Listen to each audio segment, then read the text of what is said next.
Hello, welcome to Wargamer. I'm your host, Rob. And if you've been thinking about branching out recently to a new army, then let me tell you, the rules that have just dropped for the new Sylvaneth character, Belthanos, might make you leaf those ideas. No, it's good. It's really good. So we're going to be covering that now. The Belthanos rules, and we're going to be looking at the Army of Renown and the preview for the Army of Renown. I'm really rooting for you to get into this army. Thank you very much. I'm recording this with the chat. If you do like the video, please do like and subscribe and leave some comments below and tell me what you think of this army. So Belthanos is out, and he's a Sylvaneth character. He's a unique character, which means you can only take one of him. He's already available or will be available very early this week to pre-order. And he's a Sylvaneth character that isn't sub-faction locked, which is really good, and he's only 360 points. And is really great for 360 points. He's on a pretty unique base size, 150 million times 95, which I think is fun. And is obviously a leader, a behemoth, and he's also a monster, so he's going to be able to do monstrous actions, which is great, especially because obviously stuff like Roar is so powerful. Okay, let's look at his profile, and immediately it's great. He's very fast, moves 12 inches, and actually can run and charge. We'll talk about that in a minute. 14 wounds with a 3-up armor save, and a 5-up ward save, which makes him almost as survivable already as a Stonehorn. Very, very good. In a normal Sylvaneth army, which is what we'll talk about first, they obviously have access, Sylvaneth have access to a lot of healing in their army as well. So that big wound pool with a good save means that you're going to be able to heal that back up. But if you're going to run them in the Army of Renown, it's still also just a very survivable character. So we love that a lot. And he is an amazing melee character, like very, very good. Like really makes Ionis, who we looked at yesterday, not anywhere near as impressive in combat. He's got 4 attacks straight away that are 2s and 3s, Ren 3, damage 3, which is great. And then he's got this kind of very unique profile where the number of attacks and the damage is the same, but it's 4 attacks that's 4s, which is a bit disappointing, 3s, Ren 2, damage 4. So 4 attacks at damage 4 and 4 attacks at damage 3. That's very fighty. Also, in his Army of Renown, there's going to be a way to give him +1 attack and +1 to hit and +1 to wound. Or in a normal Sylvaneth army, there's a way to give him +1 attack from an Arch Revenant. So, and then he's obviously a character, so you can Finest Hour, all-out attack. So those numbers can become very low, and you can even get more attacks on this unit. So it's just very, very good. Like, really good. Right, let's look at his special rules. First 2 we're going to talk about are all about speed and utility, and that's his Kurnothi Warhorn. As I talked about, this is every Sylvaneth unit wholly within range of this ability can run and charge.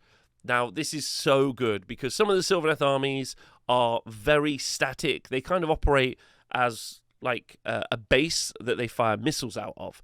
So what they'll do is they'll, teleport a Durthu, or they'll teleport even a Lariel will move out. They'll either teleport or they'll move out from their position. They'll attack and then they'll fade away. So strike and fade using those allegiance abilities. This really opens up, along with the Lady of Vines, the option of having kind of like a more foot trudgy army that can battle more in the midboard. So a bunch of Kurnoth hunters with run and charge. He himself is obviously affected by his own Kurnothi Warhorn. So he's going to be able to run and charge as well, which is cool. So it's going to be very fast. So this means that your slower units, specifically Kurnoths, are going to be able to go much faster. Or even your fast units, if you want, the Bugs, so the Spike Rider Lancers and the Revenant Seekers, are going to be able to also go faster as well, which is very cool. And in his Army of Renown, which we'll talk about in a minute, this is going to come into play a lot more. But even in a normal Sylvaneth army, having, Durthu or Tree Lords with run and charge is very good. Like a Lariel with run and charge, that's pretty good as well. So I personally think this is very, very cool. He's also got a command ability called the Unending Hunt. Use it at the start of your movement phase. The unit that receives the command must be a friendly Sylvaneth unit. That unit can retreat and still charge. And I think it's fair to say that some of the Sylvaneth units, sometimes, if they don't strike and fade, they end up just, planting roots and not being able to get out of the position they get themselves stuck into. So retreat and charge is also really good. It's also lovely anti-Khorne tech. So if Khorne use some movement blocking on you and push a unit in with their blood tide table, now you can retreat and charge out of that, which is really good, and put units in a place that they, that your opponent wasn't expecting them to be. Also, he can obviously do that to himself. So this guy can run and charge, retreat and charge, Units around him can run and charge. He's very survivable, and he's great in combat. It's an absolute bargain for 360 points. But that's not where this unit itself finishes. He's got this rule called Nature Etheric. And in your hero phase, you pick a terrain feature within 6 inches of this unit, and then you roll a dice.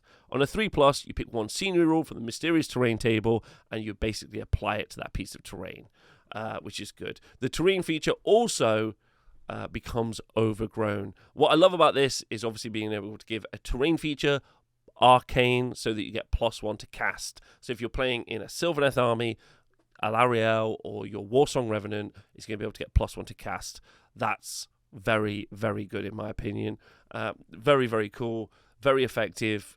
You love that. Or you can pick a piece of dam terrain, make a piece of terrain dam so that loads of your units get +1 to hit. That's also a very good tactic. This is a great little ability, and we like that a lot. That's very good. So for 360 points, this guy's a bargain. It opens up a new way to play Sylvaneth. We love that. Not including the Army of Renown, just normal Sylvaneth can play a kind of different play style now. They can still use Strike and Fade and the trees and all that other stuff and bring some magicians with them and do all of that. But you can also have, like, you know, even him on his own in a Sylvaneth army is good. Like, without even supporting other units is a great little pick, in my personal opinion. So, just very, very nice. I really, really like it. Very cool. Good rules, a different unit role for his army, 2 other units that are in that army as well, and a new way to play the army, 11 out of 10. So let's go talk, and also your opportunity to tell me what you think of Belthanos' rules. Yesterday, when I talked about Ionis, lots of comments talking about it. There was a really fun thing people pointed out with Ionis has the ability to shut down enemy healing on things like Vampire Lords on Zombie Dragons, which is very good because the hunger's really good on those. So I'd love to hear the little combos and ideas that you put in the comments because, like, I learn more as well because this is super fun.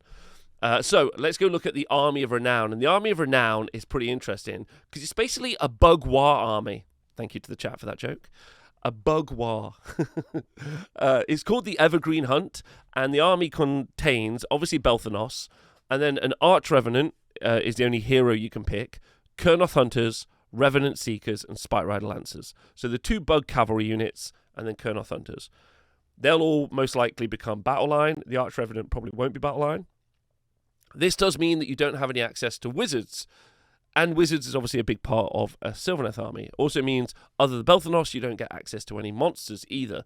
So they probably won't be putting in Strike and Fade or even putting down Sylvaneth Wildwoods as an allegiance ability in here. And actually, that's awesome because, and I'll talk about that now, buying a Sylvaneth army is always a bit of a headache because then you're like, okay, now I also need to buy a couple of boxes of just scenery, which kind of feels like it's a bit much. Also, traveling to an event with a Sylvaneth army is, again, a bit of a nightmare because you have to bring a bunch of terrain with you or Sylvaneth Wildwoods at the same time, which is also not fun.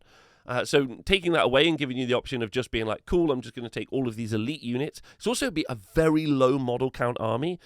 An Arch Revenant Belthanos is going to run you about 500 points. And then you've got 1,500 points worth of stuff. But that isn't loads. That is 6, 8, that's like 18 Kurnoth Hunters. That's about it. So you're looking at below 20 models as an army to paint, and most of that's going to be brown. So that's actually like a really easy army to build and put together, really easy army to paint, and a really easy army to transport. So I kind of love that. If you go for the Bug Riders, then that's a little bit more complicated because they don't travel well, but nothing on a flying stand does. Okay, so let's talk about the army. The army's got Archrev, Kurnoth Hunters, Revenant Seekers, Spite Rider Lancers. Negative, no magic, basically. Okay, the whole army is captive to the harmonies of the hunt. Harmonies of the hunt. That resonate with primordial melodies within them. And if you don't know much about the narrative of Sylvaneth, I think I should throw this in there. There's like a life song that travels through the forests. It's very kind of Mercure, kind of like Swedish folklore, like music ensemble thing, which is fun. Anyway, So they get to chase down a quarry. Now, they haven't specified in here how you, once you've killed a quarry, how you select the next quarry. But I think it's going to be very simply, at the start of a battle round, if you don't have a quarry, you'll pick a quarry. So one unit you'll pick. So at the onset of each battle, they pick an enemy unit to be their quarry. And by chasing down and killing their prey, they add new chords to the growing harmony. And there'll be ways to choose new quarries, I'm almost certain. So you start at the beginning of the battle, you choose a quarry. Easy. That unit, Archeon, quarry. Okay? That Scragrot, quarry. Any of those units.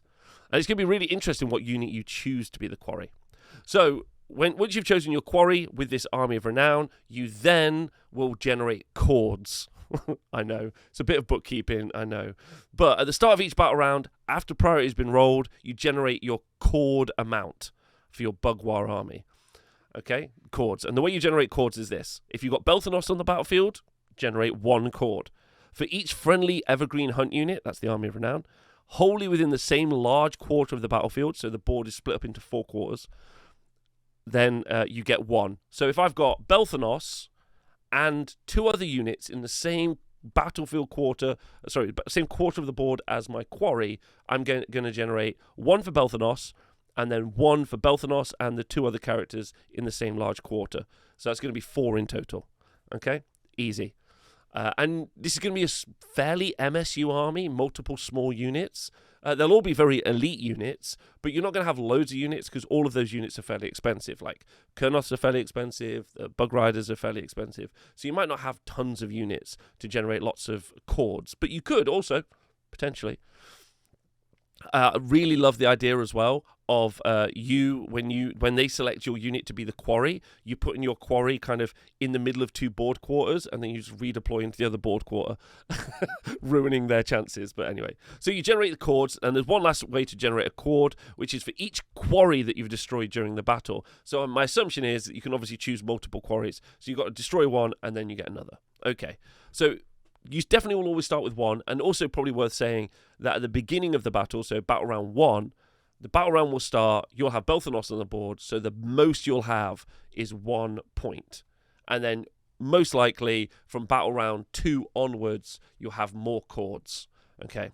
Now let's look at this tree that they've got. So what do you do when you have the chords? Well, you get this table that's very much like Sanesh's table, but this is more of instead of a depravity table, this is more of a depravitry table. That works. Anyway, all of the effects in this are cumulative.